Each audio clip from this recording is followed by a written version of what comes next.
boys. It is so good to hear that music. We are so back. Hello and welcome to another episode of CFB A-Z, from Alabama to the Zips and everybody in between. Every team is somebody's favorite team. We talk about all college football. It's the most beautiful sport in the world. This is Jack joining y'all again on the podcast. We have Ian. Ian, why don't you go and say hello, the former marching chief and marching owl himself. Yes. Hello. Yeah, I know you have a Very lot nice to talk to be about back regarding and your Knowles. well Congratulations for week 2. And Jake, how you doing, bud? How's it going? How's it going, everybody? Dude, it's just another great week of college football. And we were really served a treat with the week 1 slate, right? And let's just dive into what I think is the talk of the town. Florida State, Alabama. Both of y'all were low on the Knowles. You got to keep it real. I was saying they might be middle of the pack, but, brand new system. The Gus Bus is there running the offense. Tommy C, I didn't think he looked that good. Holy smokes. The energy at Doak Campbell Stadium. There are not many places in college football that is as electric as that stadium for a primetime game like that.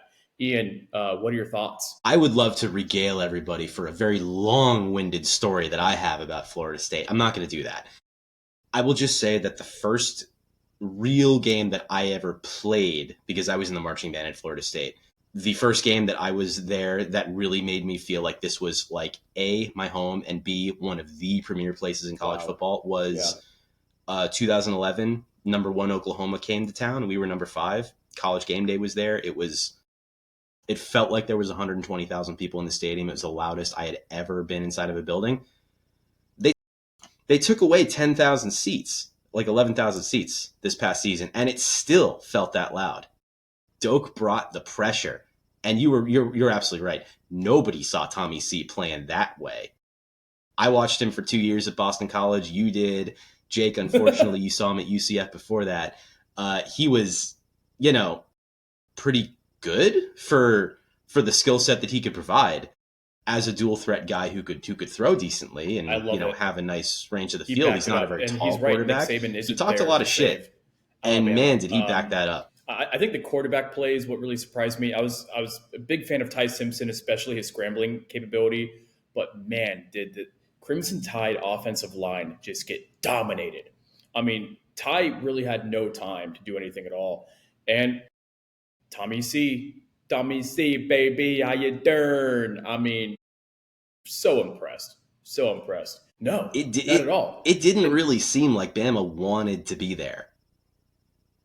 I think right. That like you mentioned Ty Simpson. I think that since Jalen Hurts, to be totally honest with longtime listeners of the pod who may know this about me, I think that Alabama's quarterbacks have gone kind of downhill consistently. Not very big steps, but you going from Jalen to Tua to Bryce Tua to Mac to Bryce, and etc. There's a bit of a step down. Still Bama standard, but like you could kind of tell, and especially with Milroe to Ty. I think Ty played a great ball, but he's out there throwing to nobody. You're absolutely right. Bama got out he still had Ryan Williams to throw to, but I mean, he made you never see that from Alabama. Key drops when the Tide needed him the most. That's something that we also saw from another big-time wide receiver, Jeremiah Smith, at Ohio State. What is up with these wide receivers to start the season? What is going on? Yeah. On the video game, the 2 guys EA that are on the football game logo. Cover, how about that? Which probably means that they were definitely overhyped. No disrespect to them. They've had a lot of pressure. So did Archie Manning. We're going to talk about that game, Texas Ohio State later. But I mean, I just want to pose a question. Oh, Jake, looks like you want to say something. What's up? No, I was gonna say, like, Alabama. When you think about it, like, they under the Nick Saban years, maybe other than Tua, they were predominantly defense first, dominate you on the ground, great corners, great defensive line, right?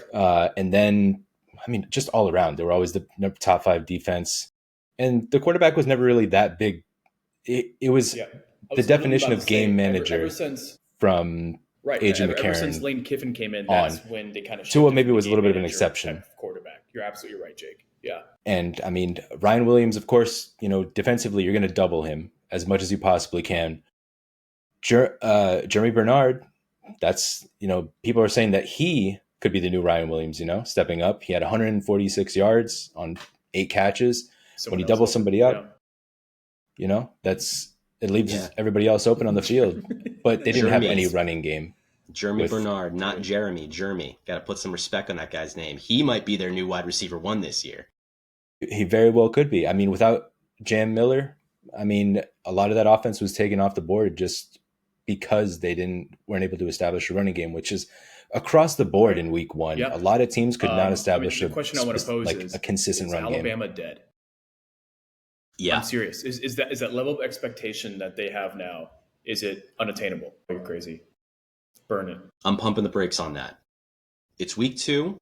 I think it is way too early to say definitively if Alabama is dead. We need to see them in SEC play. However, I think that they need to tighten up a lot of screws. They were without a lot of weapons. As you said, Jam Miller was not in the game. They had a defensive lineman out. They had an offensive lineman who was playing with injury.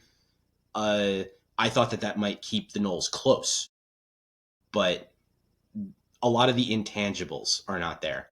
And they need to tighten up. And that was what Saban did year in, year out, regardless of scheme, regardless of how he wanted to win, regardless of what the other teams were giving to him and how he responded to it.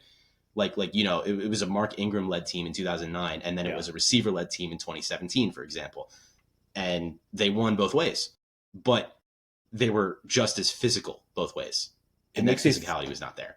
It makes you think, honestly, if, Alabama saw these teams that were just stacking up the points, you know what I mean? And they said to themselves, Saban brought us championships, but we also want to be electric on offense. We want to be one of those high scoring teams that's going to score 40 to 50 points, destroy teams, through the air, maybe minimize the running game a little bit, I don't know. It's an interesting thing to go from authoritarian Nick Saban to Kalen DeBoer, who, he seems more like a player's coach, where, Nick Saban, and even then, he's a player's coach if you play right. You know what I mean? So I don't know, man. Like it's tough, especially when Ian said, like, wait until they get into conference play. I don't want to wait until they get into conference play. I'm scared. We kind of alluded to earlier when it came to whether or not Alabama is dead. I think they have to go to Athens in a couple of weeks. If UGA, no pun intended, dog walks them, he could be out. And at that point, that's a serious buyout that Alabama has to pay for. I mean, they just allowed a brand new sponsor on their field at the 25-yard line to open up some free cash flow. If that cash flow has to go to buying out a coach contract, they could be dead. You really with their expectations. Really think that DeBoer could be out after with just modern day college seasons? football? Absolutely, dude. Time is ticking. I think Brian Kelly's still on the hot seat. I don't care if he won in the hashtag second Death Valley now that the LSU won. I think, especially in the SEC between Alabama, LSU, it is a tough job.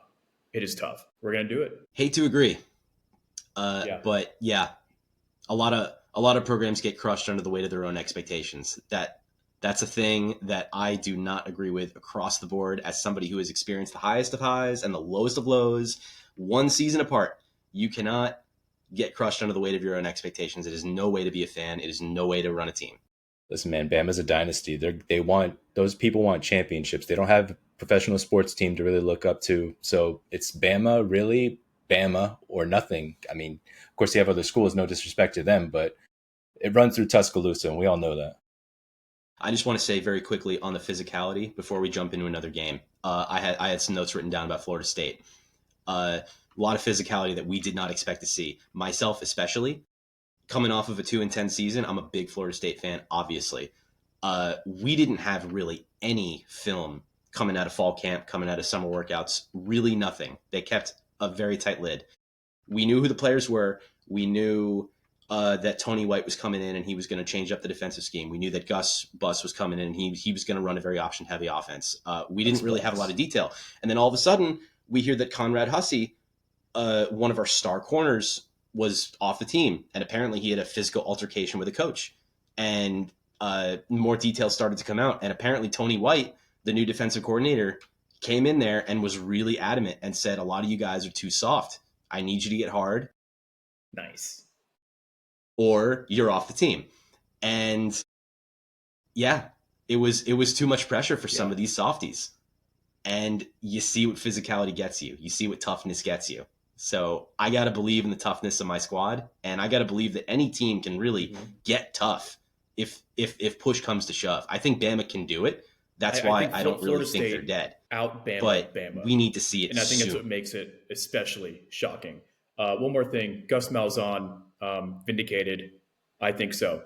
For fans that don't know, UCF fans almost ran him out of Orlando. With the direction that the Knights program is going into, maybe they have some high expectations that are a little too high. But that being said, he's vindicated. Love that. Good for him, especially with Tommy C, someone that he has a connection with. Uh, let's move on. We did talk briefly about Ohio State, Texas. Undercashed for me, boys. That was easy.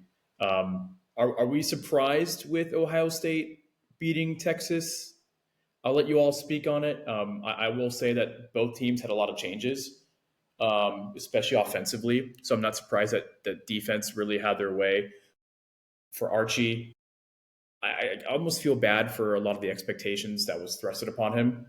But it was his first real, real start, and it was at the shoe. Not an easy place to play for someone who's been a senior and been there for a long time. So not surprised that Ohio State pulled it out. It's really the when I was watching Arch play, especially like during the game and highlights, I feel like he's taking these expectations and he's hoisting them on his back. I mean, this game was on 7 different TVs. I'm literally every TV that I was watching had Texas, Ohio State, and I was like, okay, like I get it. He the O line was mixed. You know what I mean? They weren't doing that great a job.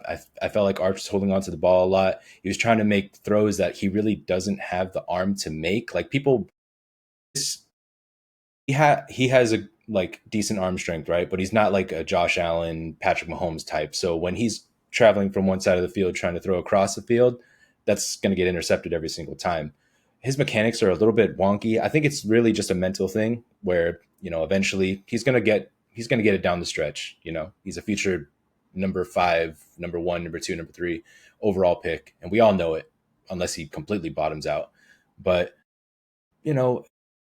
Texas is still going to be fine. They got to establish more of a running game going. And Arch can't defense looked great. Put it all on his back. You know what I mean? Defensively, they'll be fine. I think the way that they played. Mm-hmm. But the offensive line needs to help him. They need to give him a little bit more time. And he's got to stop trying to play hero ball. He's changing arm angles. He's trying to hit every single throw. He's side-arming a lot of passes. He's throwing behind guys. We saw that even on underneath routes. It's really, really, I think, just a mental thing. I think that game 1 in the shoe, number 3 versus number 1, obviously was going to be defensive led. Obviously, the usual week 1 jitters plus the atmosphere and the arena and the whole pomp and circumstance. Arch understands, and I love Jack. By the way, just an aside, you talk about expectations for Arch, and you're calling him Archie. I think that's so funny. Yeah, he's got a lot on his back, as you say, and he's gonna settle in. If that is the worst we see him play this season, I will not be surprised one iota. But some things to work on. I think both teams are going to get better as the season goes. Like you said, a lot of changes. Obviously, Ohio State had to replace a lot of their team and a lot of their staff. Texas, a lot of their players went to the draft. So things to figure out. A lot of people did. I feel like a lot of people did. Did we expect to see a lot of offense? Ohio State is known for offense. Absolutely not. All the hype around Arch Manning. I felt like it was a very sexy pick to slam the over. Maybe we just know ball. I don't know. I felt kind of the same. Yeah. I felt kind of the same as like LSU Clemson, where like you expect it to be a defensive battle. A game 1 ranked Clemson matchup is usually defensive. I kind of got the same impression going in. Honestly, maybe that was just me. If you flip, this is just a hypothetical, of course, but like if you flip Archie and Julian Sayin, I think we're having a completely different conversation. Carnell Tate, and Jeremiah Smith are both Yeah, top. they'll be stars. They're first round picks. They're eventual first round picks. They're going to be in NFL teams. They're going to be one wide receiver, one or two. These guys are, especially Ryan Williams. We all know Jeremiah Smith. I get those two mixed up all the time. I don't know why, but freaking EA college football cover. I hate it. Kill everybody. But Jeremiah Smith is a star, and we know whenever he's going to get doubled up, that means Carnell Tate is going to be wide open on the other side. So Sane probably is going to get it a little bit quicker than Arch does, but that's really up to him whether he takes that next step. But I expect it. I think we all expect both of these teams to be firmly in the college football playoff going, down the stretch. The SEC. Sorry if I look a bit distracted. I have Eastern Washington at Boise State over here. I thought Eastern Washington scored a touchdown late in the fourth quarter, but I guess it was just called back, and looks like there's a really bad injury. But it's funny that I saw that, and that took my attention because I do want to talk about Boise getting smacked down in Tampa by USF. That was that was a 5:30 kickoff on a Thursday. Who saw really that coming? Weird setup that the Bulls had down there, but it worked. I mean, Byron Brown and the Bulls, Alex Golish's team, they manhandled the Broncos in a way we have not seen Boise State get dominated. So I know we have our opinions as FAU guys on USF and things like that. Me growing up a USF fan back in Tampa, I got to say, it was kind of good to see. This team is playing to their potential. They have studs, they have athletes, and they have a phenomenal quarterback at their disposal. Yeah, I have no love lost against the West Florida Bulls, but they did look very good. They pantsed Boise State. I was not expecting, as you say, FSU out Bama. I think that USF out Boise. They ran a very physical brand of ball. And they dominated the entire way. I think the line was in the now Boise looks 30s, a lot better tonight. Remember, and then no matter what, they covered it because they're up 38, repping the shirt. Great game against ECU. Yeah, I was there. God, it felt so freaking good to be back. Yeah, you were there in person to watch college ball. It's been way too long, especially as a neutral. I have a lot of friends. I don't have a lot of friends. The friends that I have here, most of them are state people, graduates or current students. So I guess I was rooting for state in a way. I got the shirt, but great game, lovely rivalry. And that's what college football is all about. NC State pulled it out. ECU did cover, made money on that. Thank you, Pirates. But I will say, and I said this as well last week when the three of us were talking, I'm not sold on NC State. They have a great quarterback in Bailey, but he's young, he's raw. But a lot of changes on that offense, especially in losing Concepcion to Texas A&M. That was NC State's star wide receiver. That hurts, and it showed. They did not cover against ECU, despite having a home crowd there. And I will say that was a great crowd. Oh, the energy was great. Oh my God, love it. Yeah, fair. Absolutely. A week one growing pains, right? It's affecting everybody. Well, I was going to say, yeah. No, go ahead. Yeah. I was just going to say, very briefly, yeah. NC State for me is usually that 7-5, 8-4 team that I'm always looking to break through that ceiling. If this is the year, I think they have some lessons to learn. It is. Maybe it's not. And on that note, let's go. The ACC is pretty open. Just down the road at Chapel Hill. So who knows, man? Talking about week one. This game probably had as many eyes on it as Ohio State, Texas, and yeah, too many eyes. Yeah, welcome to college football, Bill Belichick. I would say probably too many eyes. He knows it's going to be tough. He knows that he doesn't have that roster built yet. But none of us expected TCU to dominate the way they did, and fair play, quarterback play there looked phenomenal. Yeah. We thought TCU would look good, and we thought UNC would look better than they usually look. It was like TCU looked amazing, and UNC looked like they usually do, like Bill Belichick may as well not even have been the coach, which is really, I'm a Duke fan, longtime members of the pod, you might know that. So I enjoy kind of talking some shit on the Tar Heels, but Mm-hmm. you kind of expect them to come out with a little more of a sense of purpose and maybe a little more consistency. I also kind of, just to South dig into Alabama, the we did. weeds, Yeah, absolutely. we like Gio Lopez last year.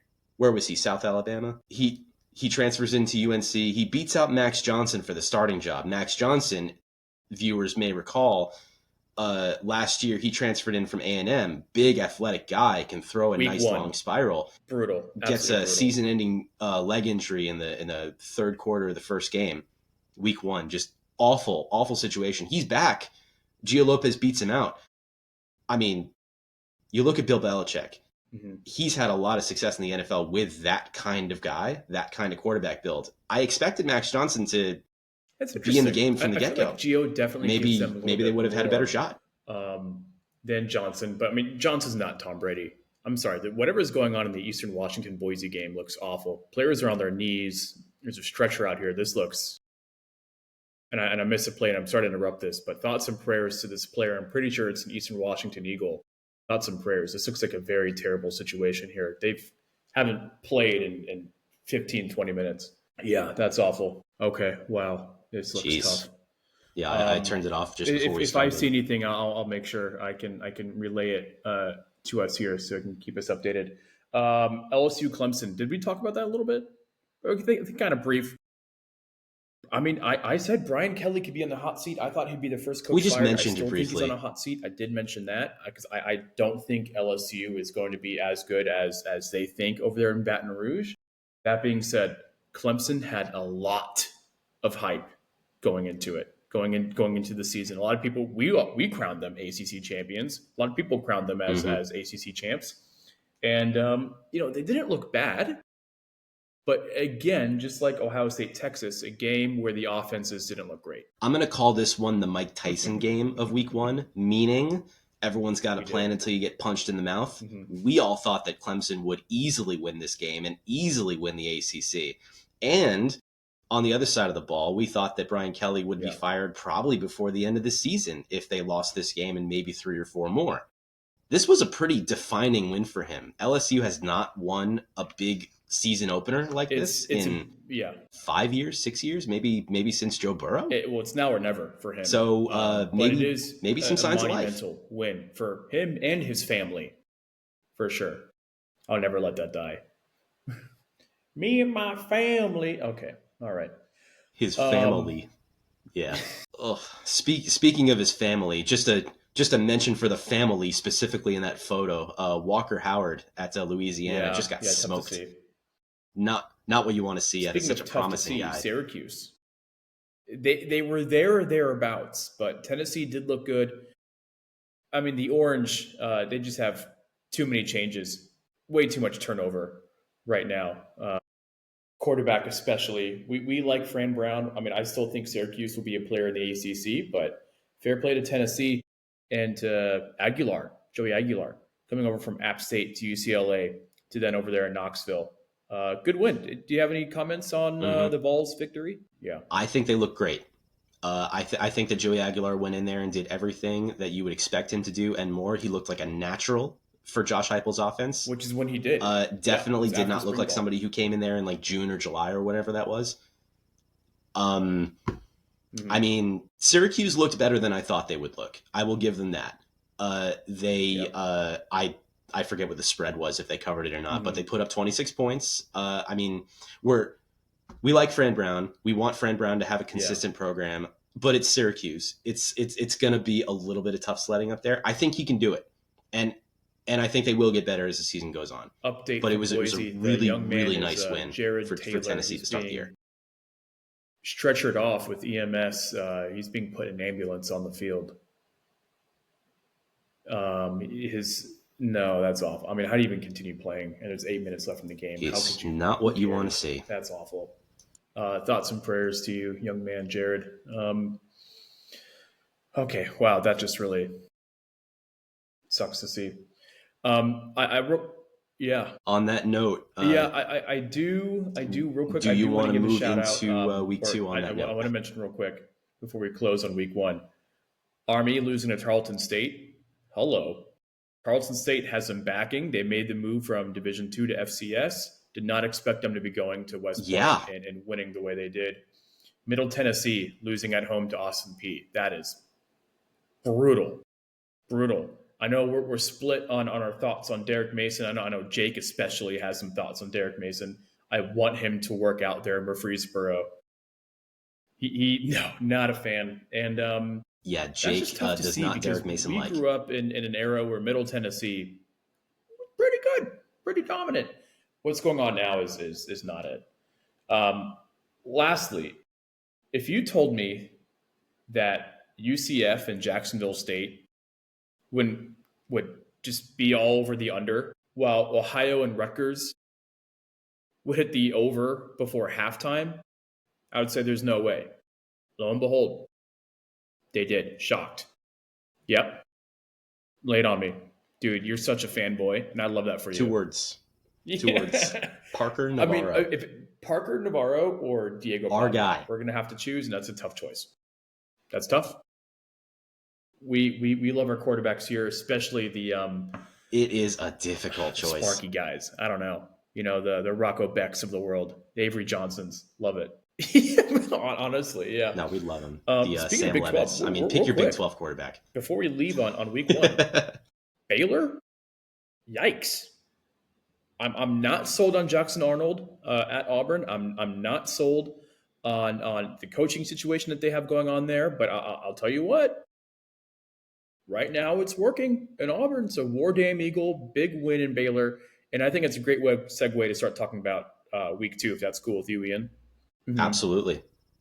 Jake is not here. I'll just say briefly for him. He has a lot of choice words about Sawyer Robertson over at Baylor. He thinks he's a Heisman contender. What a mensch. What a guy. Here he is.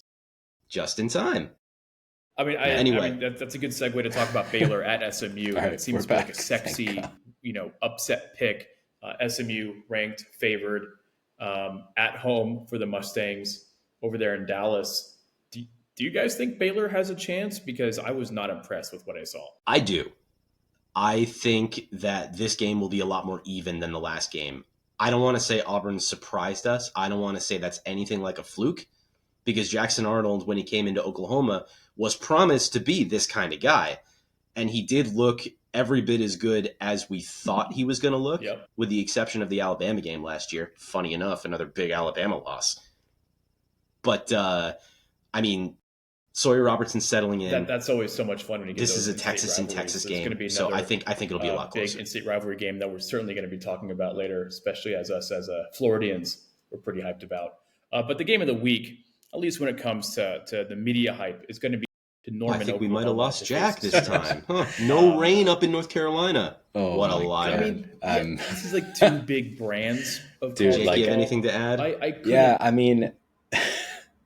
I don't know if I'll be able to hold it up as well as he did, but Sawyer Robertson, actually, I think he was the lone man, kind of like, you think of like how Arch couldn't carry that weight. I mean, Sawyer is a vet, you know what I mean? He had a couple years under his belt already.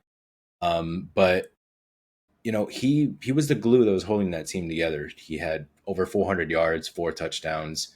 They didn't really establish much of a ground game. You know what I mean? They had, I think, 54 yards on 14 carries.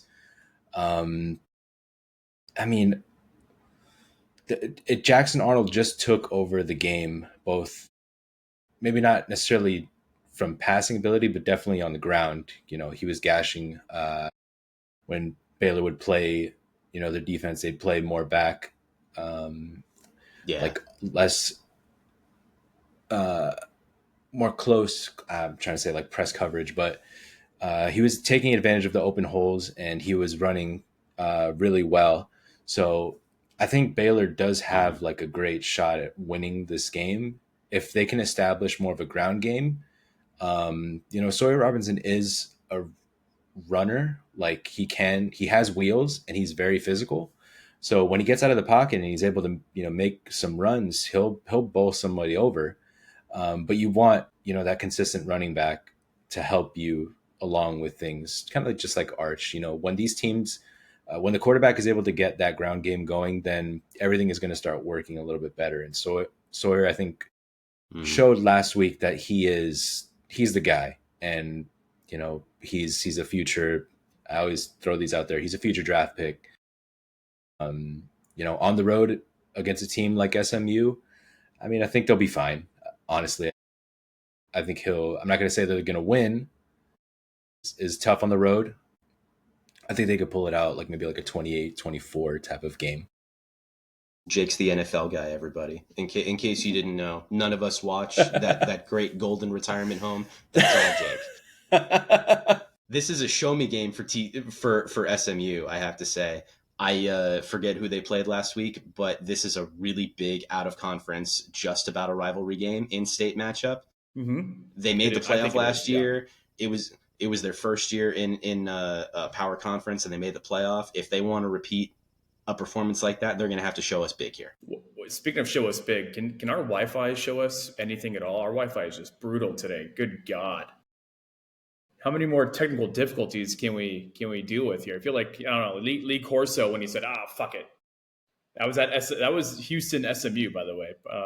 Remember that when he had it's like, what about SMU, blah, blah, blah. Yeah, Houston dog walked them that day. Hey, Jack, not so fast. Lee Corso hit on all of his pecs last week. He went out as strong as he could. Fucking best, man. This world is a better place because of Lee Corso, so you'd love to see it. Shout out Lee Corso. Did y'all talk about Michigan, Oklahoma at all? We did not move on from when you'd left, so we could talk about them. Gotcha. Yeah. I mean, it's a great quarterback matchup. Bryce Underwood, John Mateer. I mean, we're love him in what he did at Wazoo. Bryce Underwood, a lot of hype as a freshman.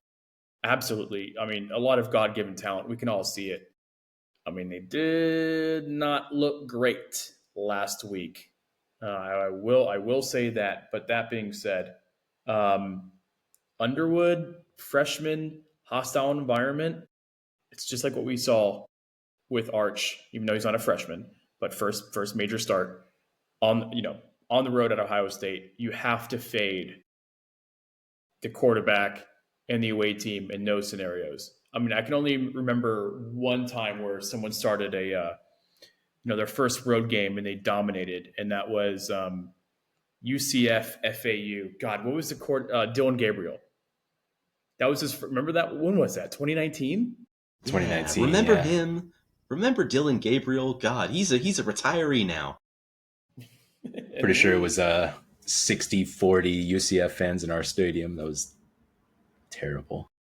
A lot of black was worn that day. Not a good day out. But what do y'all think about Oklahoma hosting Michigan? Well, no signs to steal, so I think it's going to be an easy win for the Sooners. As much as I hate to say it. No, we're going to put that aside. Bryce Underwood looks good. I'm still not sure exactly what Michigan's scheme is for this season. Are they still going to be that physical team that we've always really known them to be? Mm-hmm. Maybe not. I think that we got a really good look at what Oklahoma could be last week, though. So I think I have to ride with them. I mean, they had a lot of momentum, a lot of deep balls, a lot of completed passes. John Mateer looked great. And if Bryce Underwood is going to look anywhere near as good as that, it's going to be close. And I kind of hope it is close. But I think Oklahoma's got it. Man, especially I think that Oklahoma will pull it out. It's going to be a very close game. Michigan, we know, is going to be, they got one of the top running backs in college football right now in Justice Hayes, and he's the guy toted the rock last week. He was on a tear. 3 tutties, 159 yards. I mean, that's what Michigan wants to establish their game on. You throw those stats with Arch or any the other quarterbacks we're talking about, they win their games and they win them easy. So, you want to see Bryce take that step, that step to where you're like, yeah, this is the guy that's going to lead us into the college football playoff and forward. Sean Moore needs that personally, because I think he's kind of on the hot seat if he doesn't have a good year. He's just another guy you got to throw out there. Michigan can't go 6-6. They're just another team, off the Jim Harbaugh era where it's just like, plus we got to get this Netflix scandal off of us. No more Netflix specials. Last year. They went 7-5, and then they beat Alabama in their bowl. So and beat Ohio State as well. I mean, They did. I mean, Ohio State That's fans, they won the national championship, but most of them still consider it a failed season because they lost to Michigan. So, I mean, I love that passion in I this love it. sport. I think that's what this sport does better than any Yeah. other sport. You look at Ohio State, Michigan, you could win the national championship, and if you lose to your rival, it's a dud. You look at Army, Navy. Army Mhm. did almost as good as any Army team has done before. They lost that game, it's a dud. A Army couple other just means rivalries are more. like that. It just means more. It just means more. It's a beautiful, Uh, beautiful thing. Shout out Tarleton so, State. so yeah, we did talk about Tarleton State. Yeah. Wait, did I mention Kent State earlier when we talked about week one? Longest unbeaten streak, or longest, sorry, beaten streak. Complete Longest beaten opposite, and streak. they finally got over the hump. Congratulations, over there to the Golden Flashes in Kent, Ohio. Okay, so Michigan and Oklahoma is definitely the sexy pick for game of the week. I think for me though, guys, it's Illinois going to Duke. I hoped you would That say is. that. Oh, I did it just for you, Ian. But no, really, I mean that is such a sexy game. Illinois, a lot of returning players. That defense is good. But I tell you what, guys, I will tell you what. Duke looks really good. Mensa, their quarterback transfer from Tulane, looks great. And don't sleep on Duke's defense either. I think Duke has a better quarterback. I'm going to say it. I think they have the better defense. I think Duke, with the home crowd at Wallace Wade, I think they come out with the win. Upset. That's a very bold statement, and that's coming from me. Um, As someone that's I Duke think you're adjacent, right. yeah. I think you're right about Duke. They are a sneaky good team this year. Mensa is a great quarterback. They have a lot of guys. They they lost a few guys actually to the draft. People might not believe that, but they retained a lot of their backups. A lot of the returning production is there. They looked really good against Elon. They gave up 17 points pretty early on. It took a little time for them to get things going, but once they got things going in the second half, they started rolling. Bielema with Illinois usually gives us a very physical squad. If you're saying Duke is going to out physical Bielema's Illinois, that's really saying something. And it's not because I think Illinois isn't good. I think they are good. 12th in the nation, I don't know. Let's slow your roll a little bit there. I mean, just outside top 15, I would say. But nonetheless, I think Manny Diaz has his Blue Devils going in the right direction. Do you have a thought on that, Jake? Yeah, it's definitely going to be which team out physical is the other. Mm-hmm. Illinois has they have such they have a top 15 defense. Altmaier, of course, is going to be he's the sexy pick going into this game. I mean, Mensa just about as perfect as you could have as a debut. Mm-hmm. It's another defensive battle. College football we're getting this year. It's a lot of smash mouth. Which team is going to hold the other to less points? Obviously, score more points than your opponent, you win.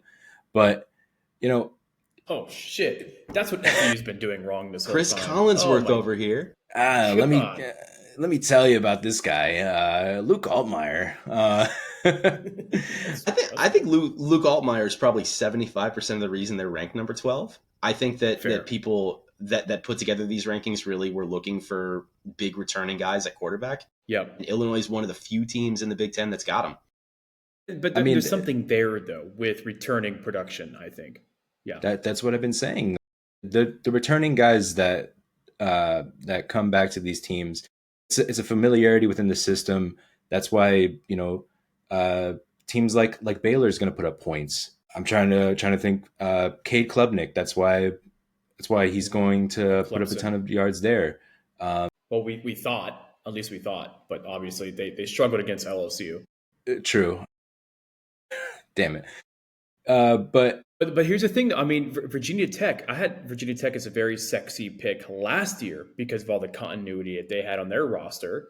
And I mean, sometimes it can go well, and sometimes it can fall in your face like Virginia Tech did last year. So you're right. It's a double-edged sword, or it's a other side of the coin, if you will. The Mid-Atlantic region really needs to get better at football. And I really hate to say that because I'm a fan of most of their teams. But Virginia Tech, and Virginia looked really good last week. I'll say that. Oh, oh, But you know, via Virginia schools, NC State. No offense to you, we touched on them before. They're a perennial 8-win team. I'm looking for them to get through. Duke is starting to do that. UNC, you would hope, is starting to do that. Other teams around there, App State is kind of in a gully since last year, but hopefully they'll break out of it. I think that college football is better when the schools in this region are better, and we haven't seen that in a little while. So I'm really looking for it. Dude, they're stressing the fact. I know it's not the same region, but football is better when Florida teams are good, for example, and people are hyping up Florida State, and in my Miami, of course.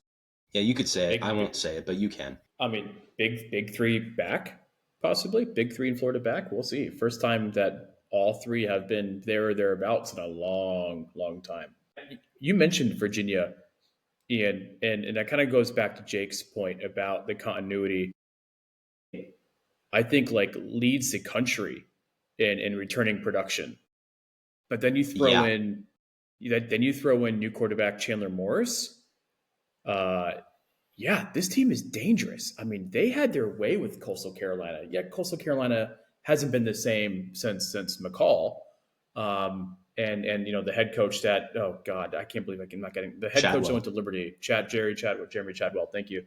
They haven't been the same, but they're still a respectable program. They're still a tough outing. Hmm. Virginia, I mean, I turned that game off midway through the second quarter. It was unbelievable. They're going to be in Raleigh on Saturday, and the Wolfpack Nation here seems really confident. I don't know, guys. I don't It's know. a conference non-conference game. I heard it's a Figure that out, sighting of a please. rare white elk. Yeah, it Uh, is. It is so I stupid. mean, has Chandler Morris found his level? I'm going to say something briefly that we talked about before last week's episode. Right? We were talking about returning production, and I made a point that sometimes returning production that doesn't produce is not as good as pulling in other production out of the portal. And for teams like historically Virginia that have had a lot of returning guys that just haven't done a lot on the field, you know, returning production is a good thing because you want guys that are in the system. But if you just haven't done anything and you aren't scoring points and you have no momentum, you want to recycle things and rejuvenate the program. They don't seem to have done that to the extent that I expected them to, but they have seriously overperformed through 1 week of the year. I'm looking forward to seeing that continue. Yeah, no, the Chandler Morris. I mean, he killed it at UNT. He did Wait, at North Texas. He was great. Yeah. I'm I'm happy glad he's back in the Power League. I'm glad he's away from ours. The I don't know. I think it's not too much to really for me to say about that. You guys have already said. It's going to be a good game. I believe NC State is going to win, but we'll see. We'll see how the familiarity with the new system or the new system for Chandler Morris does with in a much more hostile environment against a good NC State team. Yeah. Fair. Yeah. There will be a hostile environment. And I'll tell you what, as someone that lives in the triangle, being so close to, the game at NC State and the game at Duke, both those games are at noon on Saturday. I will not be at one or the other. I'm working later that night. I will have the split screen though, for sure, going on those two games. Let's kind of do a little bit of a lightning round regarding week two. Border War, Kansas, Missouri. This game should be played annually. It should be played during rivalry week. This is what college football is about. So happy that this game is back. Do y'all have any, Jake? I can start with you if you want. Do you guys have any thoughts on KU Mizzou? If Jalen Daniels continues the way that he's playing this year, he's dark horse Heisman maybe. I mean, he's killing it. He's killing it right now. And as long as he stays healthy, like I said last week, Kansas is going to make some serious noise right now. They're fast, they're physical, they're a fun team to watch because Jalen Daniels can throw the freaking football too. He's got a laser beam arm. Yeah. It's just a matter of can he stay healthy. He's already halfway through his touchdowns. He has 7 on the year. His most is 14 or 15, I believe. this is a great team to watch, and Kansas could be a dark horse for actually winning. I mean, maybe can you see them winning the Big 12? Perhaps, maybe putting a shot up there. I think the Big 12 is wide open. I mean, I Wide had open. Kansas State winning the conference, and that probably is not going to happen. I think it's probably Iowa State's to lose, but anybody can come up and take it, and Kansas is just as good of a contender as any if Jalen Daniels is healthy. That's what we've been missing the last couple of years, a healthy Jalen Daniels, and yeah, we're crossing our fingers for that. I want to see Missouri's quarterback, what's his name, Bo something. It's a new quarterback this year, whole new They system. lost Brady Cook last year. Yeah, they lost Brady Cook, they lost Luther Burden, they lost a lot of weapons. I'm looking to see them bounce back. Yeah. I think Kansas is going to win the game. Yeah, the game is in Columbia, Missouri. Wrong team favored. Give me KU. Rock Chalk Jayhawk, baby. And I'll tell you what, we're talking about like what KU could possibly be a player in the Big 12. Is there a Big 12 coach you trust more than Lance Leipold? After last week, probably Sonny Dykes, but maybe not otherwise. Shutting up Big Bill. Fair. No, right now, Kansas is on such a tear right now. Like, they get past Missouri and they get past them, like, putting up points, like a 31. Like, I don't think it's going to be like that, but a barn burner even. Just win the freaking game. Al Davis, just win, baby. But they're a team to beat right now. I think they're a force. It's a great rivalry game. Definitely can't wait for it.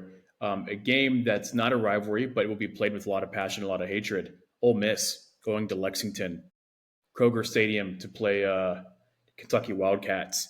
If you don't remember, the Wildcats dashed the Rebels' dreams of making the college football playoff last year.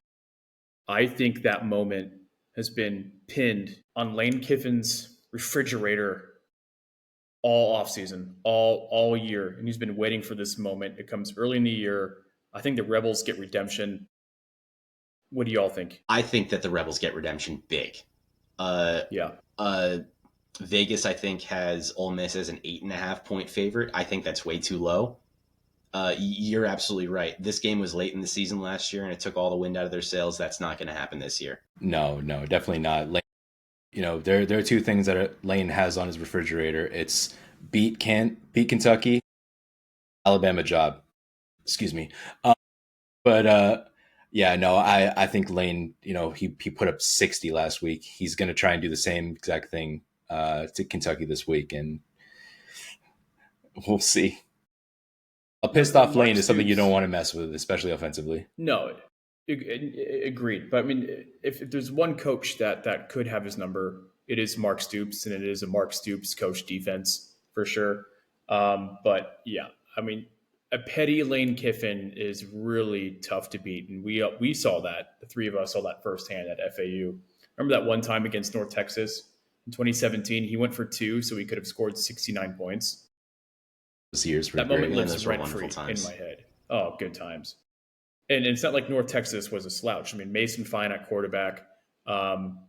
We ended up playing North Texas in the Conference USA Championship game that year. That's probably one of the best North Texas teams of all time, and they got nothing because of the lane train. I want to give a quick shout out because there's a couple games that I find really exciting. I want to give credit when Power 4 teams, whatever, I still hate that term, go on the road to play non-power teams. So West Virginia at Ohio. I mean, full respect for Rich Rod's boys. I know Rich Rod was not a part of the decision-making process. He just got back there to West Virginia. He was not in the decision-making process in scheduling this game, but respect it. That's going to be a tough place to play. Athens, Ohio. It's going to be lit for that. This one's crazy. UNC at Charlotte. Not at the Bank of America Panther Stadium. They're playing on campus at 15,000 capacity Jerry Richardson Stadium at UNCC. Wonderful. And for what it is, it's a beautiful stadium. I was there a couple of years ago. Not when FAU was there. That's a game that we actually won. Great stadium. I got to find a way to put up those fake metal bleachers like in every basketball arena in the country. I mean, if there's a game that Bill could put his foot on, and it's probably going to be this one. You got to bounce back from last week. I mean, Gio Lopez looked terrible. I don't know if they're going to go with Max Johnson as the starter. I don't think they've announced it who's going to be the starter. But Bill when Bill is pissed, I mean, we're talking about Lane Kiffin that's pissed. Bill's going to blitz the hell out of them, and it could be a barn. It's not going to be a barn burner. I don't have any hope for Charlotte. I'm sorry. I think we're all looking for Charlotte to be a little better this season than they were the last couple seasons. Now that Tim Albin's their head coach, I want to see any signs of life. If they can beat Chapel Bill, there's going to be some serious reckoning in Chapel Hill very early on in his tenure. How likely is that? Dude, Bill's going to have the hoodie on and everything. He'll be crying to his girlfriend. Speaking of Albin, the Charlotte head coach, let's talk about his former employer, Ohio University. Bobcats will be hosting Rich Rod in West Virginia. You guys love Navarro, and we all love Navarro. This could be a sexy upset pick right here. Mm-hmm. I mean, Ohio put up points and looked great against Rutgers in Piscataway in a losing effort, mind you, but still looked pretty good. And I was not expecting them to put that many points on that strong Rutgers defense. This is a great game. What do y'all think? I'm expecting a shootout. I'm expecting 38-35 one way or another. It's two great systems, and basically everybody on the field I think is going to wow us one way or another. Yeah, you got to look at Parker Navarro trying to take over this game. I mean, he had 93 yards on the ground, 233 on passing. He is the heart and soul of that offense, and it's a tough game, just like any other.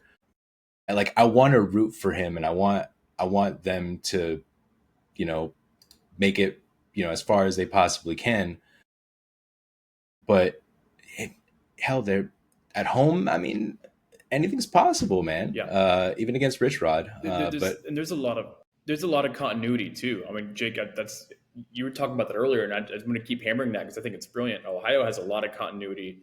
Yeah, they got a new coach, but that new coach was the offensive coordinator.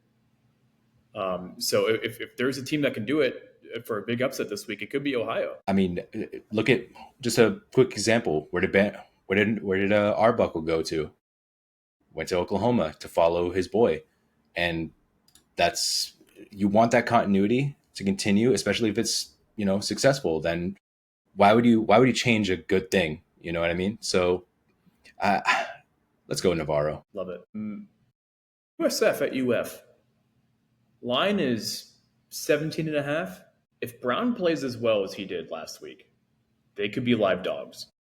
Now, obviously, this is going to be a physical UF team, but Boise is physical as well. They just beat Eastern Washington by 40.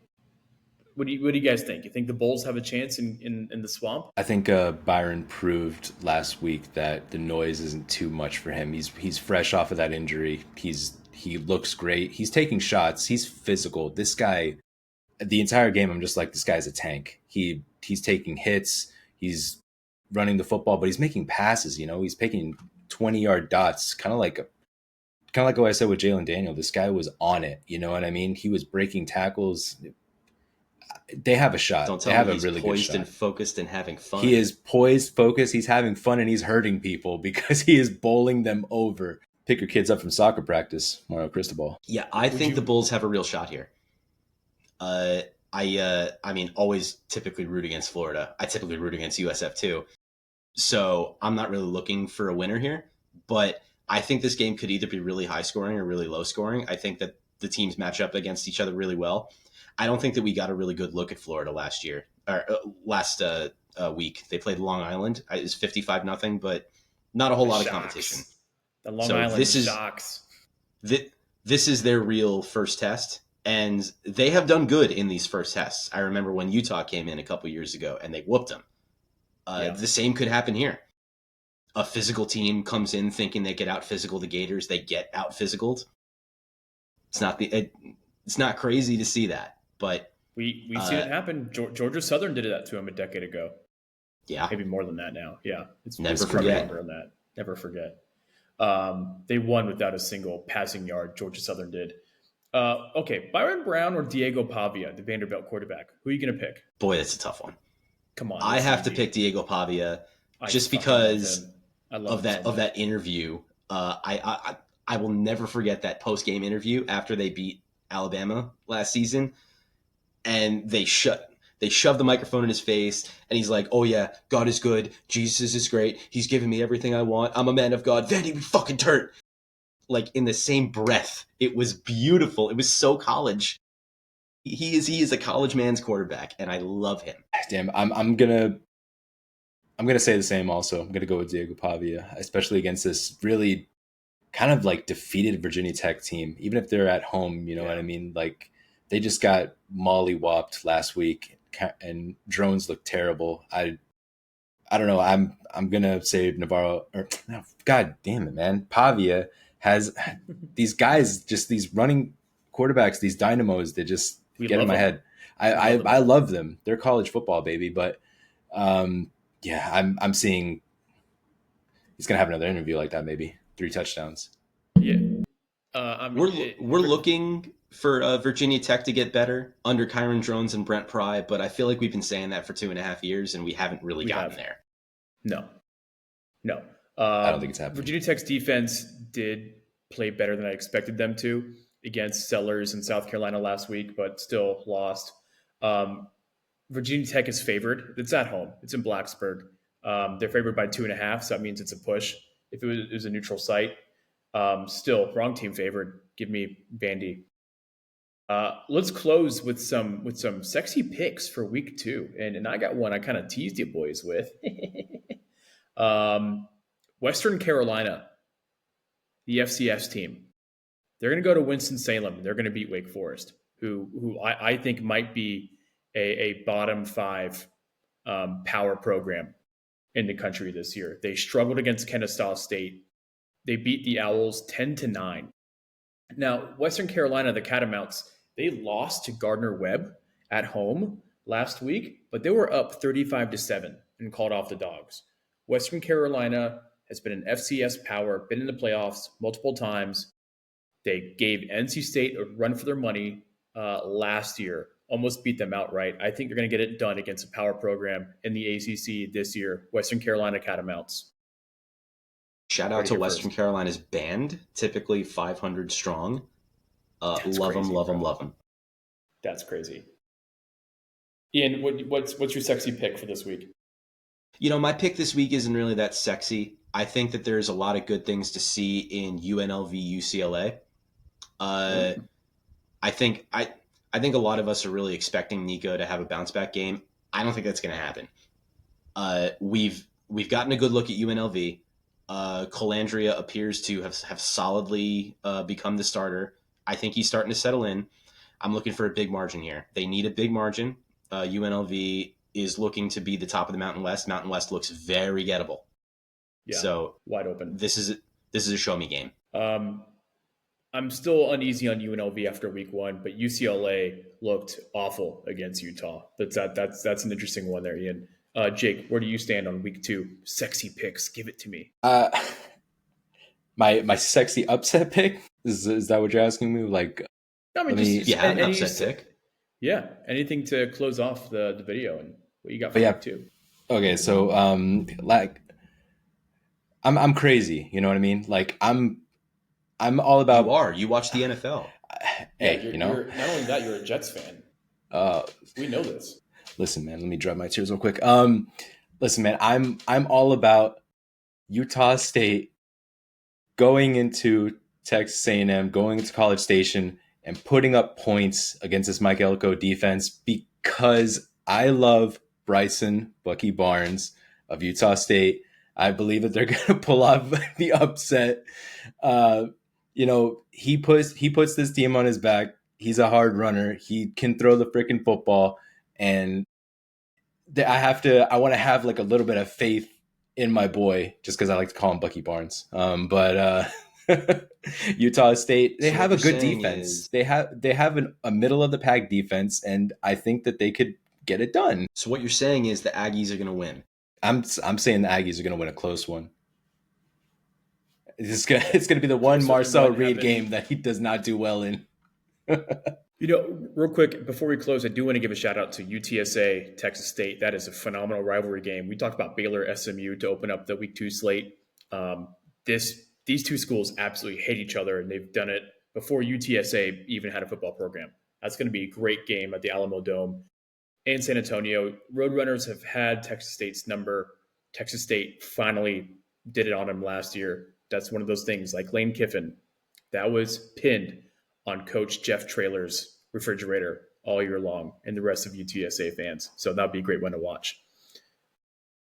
All these games are good to watch. Are you kidding me? This is the best. We're going to go ahead and sign off. Sneaky good. It is sneaky good. People are saying it's not as sexy as Week 1. I mean, yeah, of course, but you got some really gritty, fun games. A lot of in-state rivalries. Exactly what the sport is all about. Looks like Jake is calling it a night. Ian and I are going to do the same. From the both of us, for Jake, we want to thank you for listening to our podcast. YouTube, Spotify, Apple. You're already listening to us, so you know where you can find us. We'll see you next week. Thank you. Bye. Night, y'all. Enjoy the football.